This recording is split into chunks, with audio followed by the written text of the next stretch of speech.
সবাইকে আমাদের আর্থিক প্রতিষ্ঠানের BCS এর ইন্টারন্যাশনাল অ্যাফেয়ারের আর্থিক প্রতিষ্ঠানের 3 নম্বর লেকচারে স্বাগতম। তো গতকাল আমরা পড়েছিলাম বিশ্ব ব্যাংক এবং IMF। বিশ্ব ব্যাংকের যে 5টি সংস্থা প্লাস সাথে আমরা কি পড়েছিলাম, IMF পড়েছিলাম। এবং বিশ্ব ব্যাংকের মতো বড় বড় 3টি ব্যাংক, যেমন একটা হচ্ছে IBRD যেটাকে বলা হয় বিশ্ব ব্যাংক, এবং ADB যেটা জাপানের ব্যাংক, এবং AIIB এটা হচ্ছে চীনের ব্যাংক। ঠিক আছে, এই 3টা বড় বড় ব্যাংক সম্বন্ধে পড়েছিলাম এবং আমরা বলেছিলাম বিশ্ব ব্যাংকের বিকল্প ব্যাংক কোনটা, AIIB। ঠিক আছে, পরীক্ষা অনেক সময় এটা কোশ্চেন আসে। তো আজকে আমরা যেটা আলোচনা করব সেটা 3 নম্বর পার্ট, এই লেকচারের 3 নম্বর পার্ট, আর্থিক প্রতিষ্ঠান, যেটা G7 এবং G20, যেগুলো উন্নত যেগুলো দেশ আছে কান্ট্রিদের, তাদের আর্থিক প্রতিষ্ঠান। ঠিক আছে, তো আজকে আমরা খুবই গুরুত্বপূর্ণ বিষয় আলোচনা করব। তো আজকের ভিডিওটা এখানেই শুরু করা যাক। তো আজকে দেখেন আমরা পড়ব G7 আর G20। ঠিক আছে, তো G7টা আমরা একটু বলি যে G7টা আসলে কি। G7 হচ্ছে একটা 7টা দেশের একটা গ্রুপ। ঠিক আছে, যেটা প্রতিষ্ঠা হয় 15 নভেম্বর 1975 সালে। যাদের কাজ কি, G7 G20-র কাজ হচ্ছে বিভিন্ন কাজ আছে। ঠিক আছে, এরা আর্থিকভাবে অনুদান দিয়ে থাকে। ঠিক আছে, বিভিন্ন দেশে। তো G7-এর প্রতিষ্ঠা হয়েছে 15 নভেম্বর 1975 সালে। 15 নভেম্বর এটা মনে রাখা লাগবে না, আপনার সালটা মনে থাকলে হলো যে প্রতিষ্ঠা হয় 1975 সালে। আর G20 হয় 1999 সালে। দেখেন G7 এটা অনেক আগে প্রতিষ্ঠিত হয়েছে, 1975 সালে। বাংলাদেশ স্বাধীন হয়েছে কত, 1971 সালে। ঠিক আছে, 1971 থেকে হিসাব করবেন তাহলে 75। ঠিক আছে, 1975 সালে কি হয়েছে, G7 প্রতিষ্ঠা হয়েছে। এইভাবে একটু মনে রাখবেন। আর G20 হয়েছে 1999 সালে, এটা তো এমনি মনে থাকবে। আর G7-এর প্রতিষ্ঠাকালীন সদস্য হচ্ছে 6টা দেশ ছিল। যখন 1975 সালে প্রতিষ্ঠা হয় এটা, তখন G7-এর প্রতিষ্ঠাকালীন সদস্য ছিল 6টা। ঠিক আছে, তো তারপরে 1998 সালে যোগ দেয় হচ্ছে রাশিয়া। ঠিক আছে, রাশিয়া আবার 2014 সালে যখন ক্রিমিয়া যুদ্ধ হয়, আপনারা সবাই জানেন যে আলোচিত ক্রিমিয়া যুদ্ধ হয়ে ক্রিমিয়া দখল করে নেয় রাশিয়া ইউক্রেনের কাছ থেকে। ঠিক আছে, তা 1998 সালে রাশিয়া যোগদান দিয়েছিল, তখন G7 থেকে। ঠিক আছে, তখন এটা রাশিয়া যোগ দেওয়ার ফলে G7 থেকে G8 হয়ে গেছিলো। তারপর আবার G7-এ চলে আসছে। ঠিক আছে, রাশিয়া 2014 সালে ক্রিমিয়া যুদ্ধের পরে রাশিয়াকে বাতিল করে দেওয়া হয়, তারপরে আবার G7-এ চলে আসে। তো G7 কিন্তু প্রতিষ্ঠাকালীন সদস্য ছিল 6টা, এটা মনে রাখবেন। এবং বর্তমান সদস্য G7-এর 7টা। G7টা ইম্পর্টেন্ট, কারণ G7-এর এই সম্মেলনটা এই তো অনুষ্ঠিত হয়ে গেল কিছুদিন, 1 মাস আগে হয়ে গেল, যে 26 জুন 2022 সালে। এখনো 1 মাস হয়নি, এই কিছুদিন আগে 26 জুন G7-এর সম্মেলনটা হইলো। এই সালটা মনে রাখবেন, যেহেতু সামনে কোনো ব্যাংক পরীক্ষা আছে, তারপরে বিভিন্ন ধরনের পরীক্ষা আপনাদের থাকতে পারে। ঠিক আছে, প্রাইমারি জব বলেন। ঠিক আছে, তো এগুলো পরীক্ষায় এই সামনের পরীক্ষাগুলোতে এটা ইম্পর্টেন্ট, যে G7-এর সর্বশেষ সম্মেলন কত তারিখে অনুষ্ঠিত হয়েছিল, সেটা হচ্ছে 26 জুন 2022 সালে। বর্তমানে জার্মানিতে হয়েছিল, জার্মানির মিউনিকে হয়েছিল, এবং বর্তমান সদর দপ্তর হচ্ছে জার্মানি। কিন্তু G7 বলেন, G20 বলেন, কোনো এদের কিন্তু পার্মানেন্ট কোনো সদর দপ্তর নাই। যেমন এখন জার্মানিতে আছে ওলাফ শলবস। ঠিক আছে, বর্তমান চেয়ারম্যান। ঠিক আছে, কিন্তু স্থায়ী কোনো পার্মানেন্ট সদস্য নাই। যেই দেশে হয় সম্মেলনটা সেই দেশেই সদর দপ্তর হয় আর কি। তা বর্তমান সদর দপ্তর আছে জার্মানিতে, জার্মানির মিউনিকে এবার সম্মেলন হয়েছে 26 জুন 2022। আচ্ছা, এরপরে G20-তে যদি আসি, প্রতিষ্ঠা হয় 1999 সালে। প্রতিষ্ঠাকালীন সদস্য দরকার নাই, বর্তমান সদস্য 7টা এখানে G7-এর। আর G20 তো বুঝতে পারছেন, এই যে 20 আছে, 20। ঠিক আছে, তাহলে বর্তমান সদস্য 20, 19টাই ইউরোপিয়ান দেশ। ঠিক আছে, এর মধ্যে সবগুলাই দেশ আছে, যেমন মনে করেন রাশিয়া আছে, চীন আছে, ঠিক আছে, জাপান আছে, ভারত আছে, যুক্তরাষ্ট্র আছে, যুক্তরাজ্য আছে, স্পেন আছে, জার্মানি আছে। ঠিক আছে, প্রায় সবগুলো দেশই আছে। তো যেহেতু 20টা দেশই সদস্য। আর মনে রাখবেন G7-এর কিন্তু সদস্য চীন না, চীন কিন্তু কখনোই G7-এর সদস্য ছিল না। ঠিক আছে, এরও কোনো পার্মানেন্ট সদর দপ্তর নেই। বর্তমানে এই সদর দপ্তর হচ্ছে বার্লি, জার্মানিতে। ঠিক আছে, সরি জার্মানি না, ইন্দোনেশিয়ার বার্লিতে বর্তমান এর সদর দপ্তর। বর্তমান চেয়ারম্যান হচ্ছে G20-র বর্তমান চেয়ারম্যান হচ্ছে জোকো উইডোডো, উনি হচ্ছে ইন্দোনেশিয়া, যেহেতু ইন্দোনেশিয়ায় সদর দপ্তর বর্তমানে, তো জোকো উইডোডো এই বর্তমান চেয়ারম্যান। আচ্ছা, আরেকটা জিনিস আপনাদের দেখাই, যে দেখেন যে এবছর কিন্তু এই যে G7-এ এবছর ভারতকে আমন্ত্রণ জানানো হয়েছিল, দক্ষিণ আফ্রিকাকে আমন্ত্রণ জানানো হয়েছিল, তারপরে আপনার ইন্দোনেশিয়াকে আমন্ত্রণ জানানো হয়েছিল, ঠিক আছে, সেনেগাল আর্জেন্টিনাকে এবছর আমন্ত্রণ জানানো হয়েছিল, আমন্ত্রণ জানাইছে কিন্তু G7ভুক্ত। আচ্ছা, আপনাকে আরেকটা বলে দিই, G7-এর সদস্য দেশগুলো কোনগুলো, যেমন দেখেন কানাডা, যুক্তরাষ্ট্র, যুক্তরাজ্য, ঠিক আছে, কানাডার পাশে যুক্তরাষ্ট্র, এটা হচ্ছে কানাডা যুক্তরাষ্ট্র। তারপরে যদি আমি যাই ইউরোপের ভিতরে, তাহলে যুক্তরাজ্য আছে, জার্মানি আছে, ফ্রান্স, ইতালি, আর জাপান। শুধু এশিয়ার মধ্যে একটাই দেশ আছে G7-এর সদস্য, সেটা হচ্ছে কি জাপান। তো দেখেন আমার একটা পেপার কাটিং আছে, তো এইখানে এই যে 26 জুনে কাটিং করে রাখছিলাম। তো এখানে দেখেন জার্মানির মিউনিখে গত 3 দিনের জি সম্মেলন শুরু হয়েছে, ঠিক আছে, এটা যেদিন হয়েছিল আর কি জি সম্মেলন শুরু, এবার তাহলে শুরু হয়েছে জার্মানির মিউনিখে হয়েছে আর কি, ঠিক আছে। এবার প্রশ্ন আসতে পারে যে এবারে জি সম্মেলন কত তারিখে অনুষ্ঠিত হয়, এক হচ্ছে 26 জুন, আর যদি বলে কোথায় অনুষ্ঠিত হয়, জার্মানির মিউনিখে, ঠিক আছে। এই পরীক্ষাগুলোর জন্য ইম্পর্টেন্ট। আচ্ছা, আর একটা জিনিসও খুবই ইম্পর্টেন্ট G20-র মধ্যে, G7-এর 47তম সম্মেলন হয়েছিল যুক্তরাজ্যে, ঠিক আছে, কর্নওয়ালিসে, ঠিক আছে, কর্নওয়ালি নামে একটা অঙ্গরাজ্যে হয়েছিল। এটা 47তম সম্মেলন হয়েছিল 2021 সালে।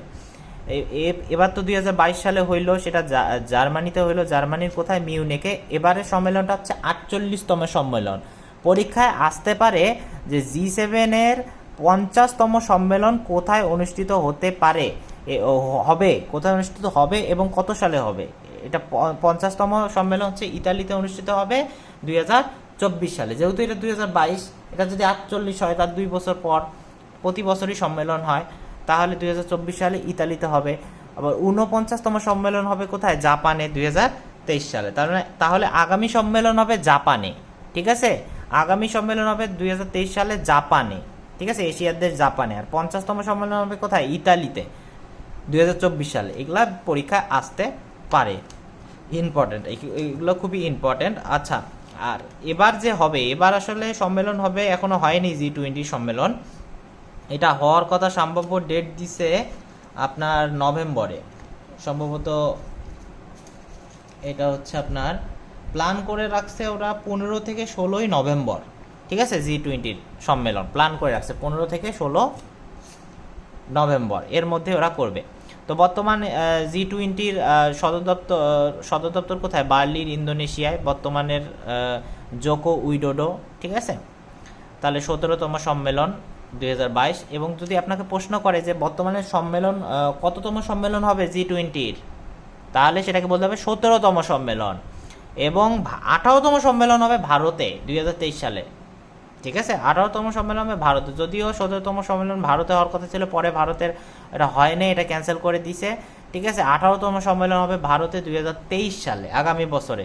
এবং 19তম সম্মেলন হবে ব্রাজিলে 2024 সালে, ঠিক আছে। তো এইগুলো খুবই ইম্পর্টেন্ট। তো আজকে আমি G7 G20 আপনাদের আশা করি ক্লিয়ার হয়ে গেল।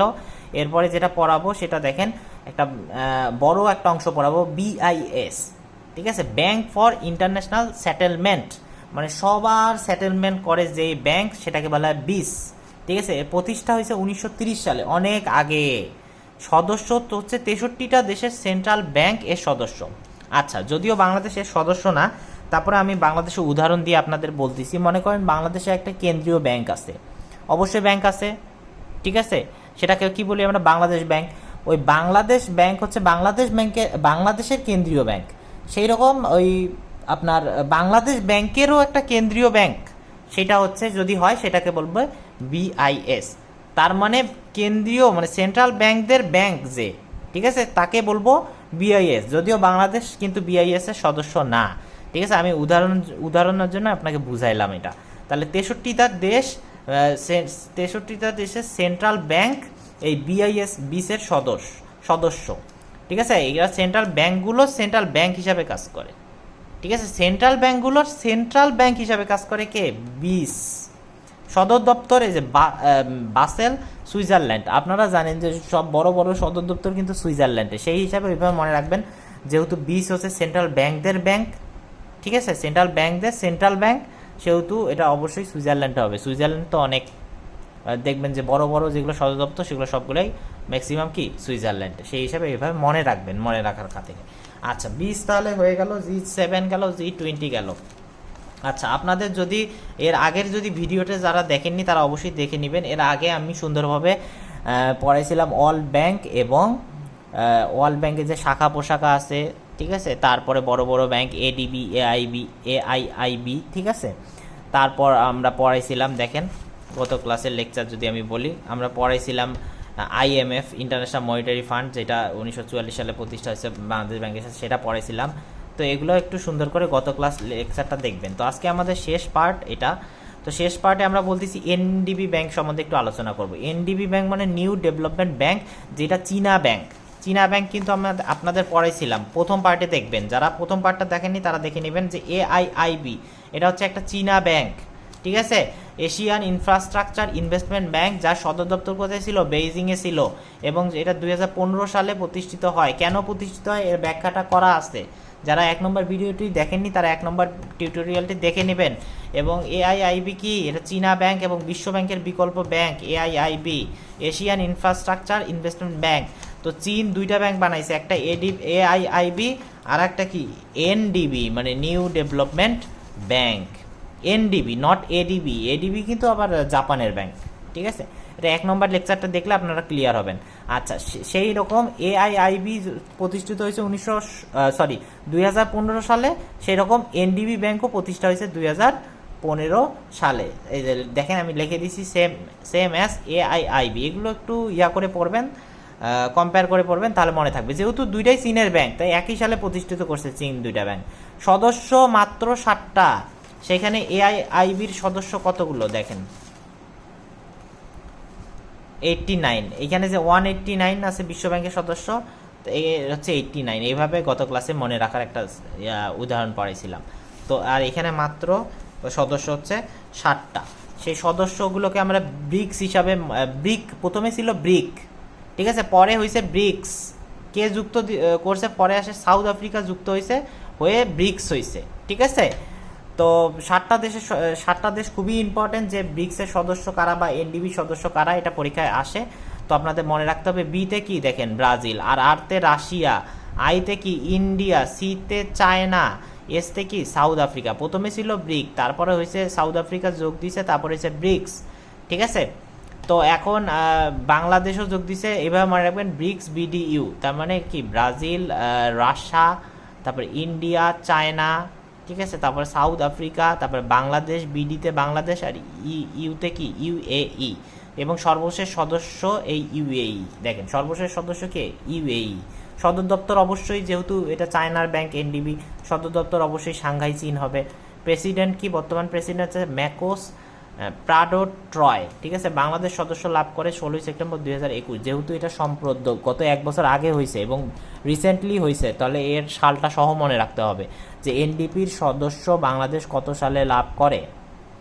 সেটা হবে 16 সেপ্টেম্বর 2021। 16 September 2021, 16 September 2021। এবং মনে রাখবেন বাংলাদেশ, ইন্ডিয়া, চায়না, রাশিয়া, এগুলো কিন্তু সব ব্রিক্সের সদস্য। এইভাবে মনে রাখবেন ব্রিক্স বিডিইউ, ঠিক আছে। তাহলে বিতে কি ব্রাজিল। এই সালগুলোর থেকেও বেশি ইম্পর্টেন্ট কয়টা সদস্য এবং এই সদস্যের নাম। পরীক্ষায় প্রশ্ন আসে কোন দেশটি ব্রিক্সের সদস্য না, বা কোন দেশটি এনডিবির সদস্য না। আশা করি বুঝতে পারছেন। যেগুলো দেখবেন যে 15 নিচে সদস্য, যেগুলোর 15 নিচে সদস্য, সেগুলোর সদস্য আপনার জানা লাগবে। যেমন এটা মাত্র 7টা সদস্য, তাহলে এই সদস্য সবগুলোর নাম জানা লাগবে। আর যেগুলো 15-র বেশি সেগুলোর দরকার নাই আমাদের এখানে। তো আশা করি আমাদের ভিডিওটা অবশ্যই আপনাদের ভালো লাগবে। গত ক্লাসের ভিডিওটা ভালো লেগেছে, এবং অবশ্যই আপনারা লাইক, শেয়ার এবং কমেন্ট করবেন, এবং কোনো কিছু বুঝতে না পারলে অবশ্যই কমেন্ট করবেন, তাহলে আমরা অবশ্যই আপনাদের উত্তর দিয়ে দিব। এবং নেক্সট ক্লাসে আমরা এই অর্থনৈতিক বা আর্থিক প্রতিষ্ঠানটা আমরা নেক্সট ক্লাসে শেষ করে দিব, ঠিক আছে। তো তারপর আমরা শুরু করব পরবর্তী লেকচার, ঠিক আছে, পরবর্তী লেকচার আমাদের হবে জাতিসংঘের উপর। তো মনে রাখবেন বিসিএস পরীক্ষায় এই যে আর্থিক প্রতিষ্ঠান আছে, এই আর্থিক প্রতিষ্ঠান থেকে বিসিএস পরীক্ষায় মিনিমাম 2টা, ঠিক আছে, ম্যাক্সিমাম তো আসেই। তো আর্থিক প্রতিষ্ঠান সম্বন্ধে বিসিএস বাদেও অন্যান্য যেগুলোতে আছে সেগুলোতে খুব আসে, অন্যান্য যেগুলো পরীক্ষা আছে সেগুলোতেও খুব আসে। তো ঠিক আছে, সবাই ভালো থাকবেন।